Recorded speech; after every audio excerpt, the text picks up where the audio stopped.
Hey guys, today we're going to take a look at another PS2 demo disc game, and this time it is Transformers. Now normally I like to start on the actual demo disc menu, but this time we actually had a little bit of a problem. This is my third time recording this demo, and about my 6th or 7th time playing through it. Basically there's been a lot of recording issues because for some reason this game just hasn't really wanted to connect with my video capture. I'm not sure if it's because of like the 50-60 Hertz thing or what, but it's been a bit of a problem. We'll try 50 Hertz this time. I think that actually could have been the problem when I think about it. But anyway, so this is based, as far as I can understand anyway, on the Transformers Armada series. And basically it was actually made by Atari, specifically the Atari Melbourne house, as you can see, so it's actually an Australian-made game. And as far as I recall, for a long time this was considered the best Transformers game around. So we'll start up a new game. They actually lock you to the easiest difficulty setting, which is kind of funny, but the demo is actually a little bit difficult, as I've found. But this is actually a timed demo, so we're going to have to try and be a little bit quick, and it doesn't give you a huge amount of time. But it's actually got a lot going for it. First off, you can actually choose your Autobot. So the demo locks us to Hotshot, but in the full game you can also be Red Alert. And of course you can be Optimus Prime. I really wish he was available in this demo, but oh well. Still under warranty. No problem. Still under warranty. Yeah, that's a great hotshot. So you've got a lot of different things you can do, but yeah, this being a demo, we don't have a lot of access to things. So we'll just go to the drop zone, and we'll start playing in the Amazon. Enter the warp gate. Now, as far as I can tell, this is actually kind of like a sandbox Transformers game, because you're actually supposed to be looking for these things called minicons. And the levels seem to be pretty expansive, and you're going to see this in a moment once we enter the Amazon. I'm actually not sure if it is a sandbox game, but it definitely gives you the impression of being one. So here we are in the Amazon, and as I said, this looks very expansive. Very nice to look at as well, very pretty for a PS2 game. So, definitely impressive on the technical front.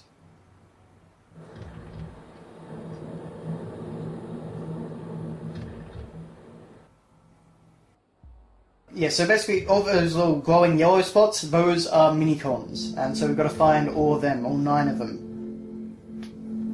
So of course we come through the warp gate, and here we are. So we can walk around like you'd expect. The Transformers actually feel pretty hefty in this game, and they kind of like create this dust cloud whenever you kind of move around. It's actually not doing it this time, which is odd, but anyway. You can, of course, aim your blaster and shoot with R1. The Decepticons have followed the Minicon signal to Earth. Our mission is to locate the Minicons before they do. Megatron has a head start, and his new Decepticlone army substantially outnumber us. Navigate your way to the top of that cliff and survey the area.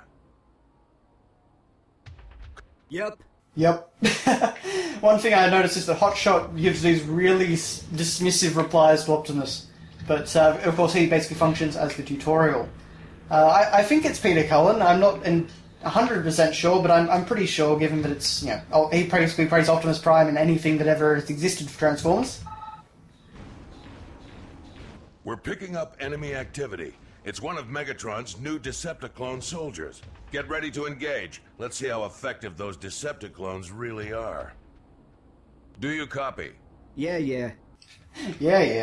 I kind of like the fact that they actually created this Decepticlone army just so that you could have a lot of, you know, tons of enemies to fight and stuff like that.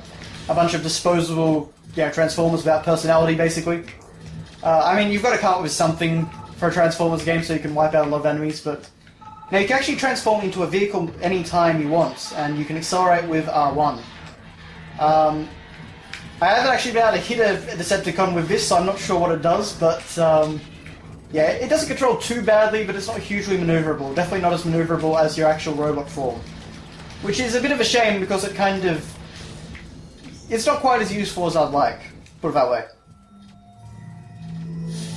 Okay, so here is our first minicon. You've rescued a Minicon.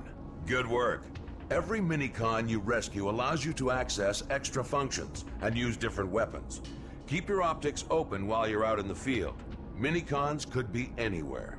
You can equip new minicons as you rescue them. If you want to modify your minicon loadout, return to Autobot HQ via a warp gate. Okay, now this I really like. So basically, minicons are upgrades to your weapons. Well, new weapons, I should say. So in this case, we can actually send it back to HQ and equip it later, or we can immediately equip it to the R2 button, and then we get a homing missile attack. Now, if I can just find some Decepticons, which I have a feeling... There we are.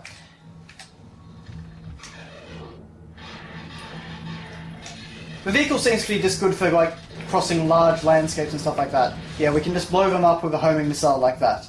And all of our ammunition actually just automatically refills, so that's pretty handy. Now this right here seems to be Energon or some such substance, so it actually refills your health.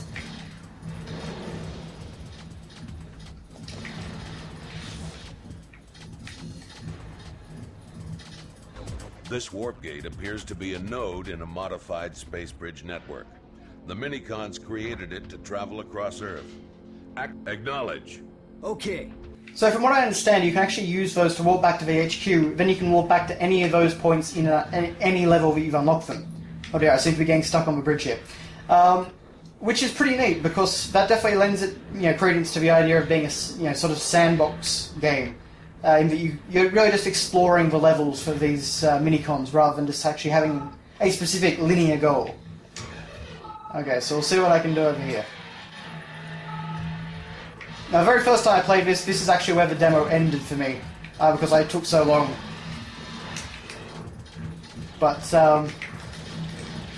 there's actually quite a number of enemies over here, and even though we're on the easiest difficulty setting, it's actually going to be a little bit tricky to get through. So far, I've actually ended up dying inside this temple to my right a couple of times now. So we'll see how we go this time.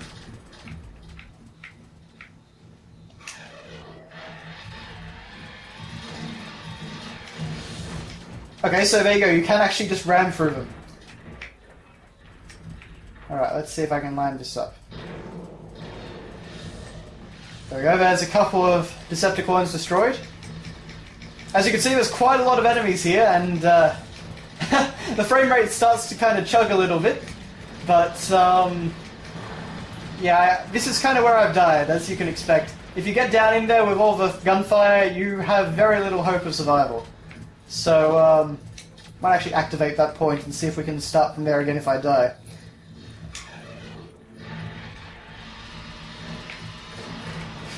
Okay, I was kind of hoping I'd hit someone there, but apparently no.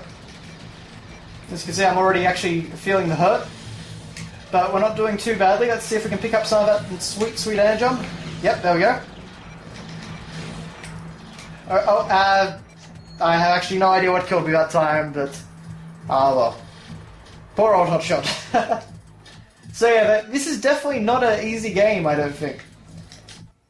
And then we end up having to deal with a timer. But that gives you a little taste of Transformers on the PlayStation 2. So as it says, you can play as Optimus, Hotshot, or Red Alert. You can transform any time. You've got 40 different power-ups with, with minicons like tractor beams and stealth and, homing missiles and stuff like that. You can fight, of course, all the main Decepticons and stuff like that from Armada. So, if you're a fan of Transformers, honestly, it's really not a bad game. It's definitely one of the best that I've ever played. And definitely probably the best outside of this, War for Cybertron and Fall of Cybertron games. But that's all we've got time for, so thanks all for watching, guys, and I will see you later. Thanks for watching. If you liked this video, you might like to check out a few of my others. And if you want to see some more content, click that little subscribe button down at the bottom of the video. That's all from me, so thanks again, and I'll see you next time.